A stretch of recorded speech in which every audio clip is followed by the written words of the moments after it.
In our second example, we're going to express the relation below as a graph. So we are going to plot all three of these coordinate points.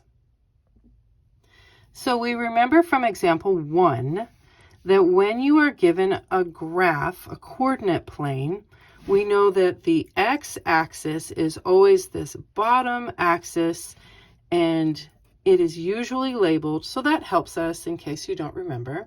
This is the x-axis, and this one here on the left, this is your y-axis, and it is also usually labeled, so that's very helpful.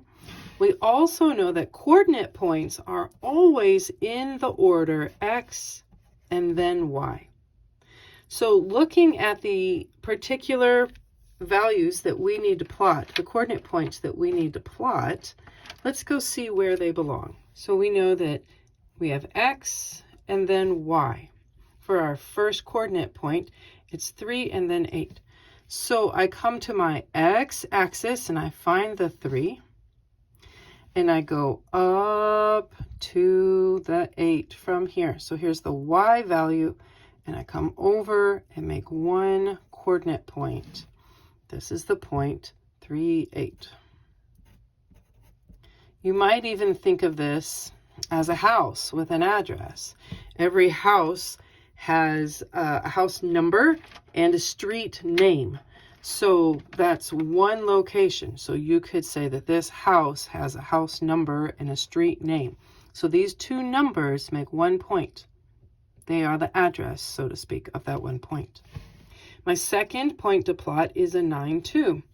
So we know this is my x, there is my y. So here we come across the x-axis to a 9. And then our y value is 2, so I go up the y-axis to 2. And so over 9 up 2 gives me my second point. And this is 9, 2. And then my third and final coordinate point that we are asked to plot, we have x and then y, because coordinate points always go in that order. So this time we're going to go over nothing. Over nothing. So here is 0. And up to 7, which is right there. So over nothing, just straight up to 7. Plot that point. And that is the coordinate point 0, 7. So we have 3 houses, so to speak. Each one has a house number and a street name. So every coordinate point gets 2 numbers for 1 point on the coordinate plane. And there you go.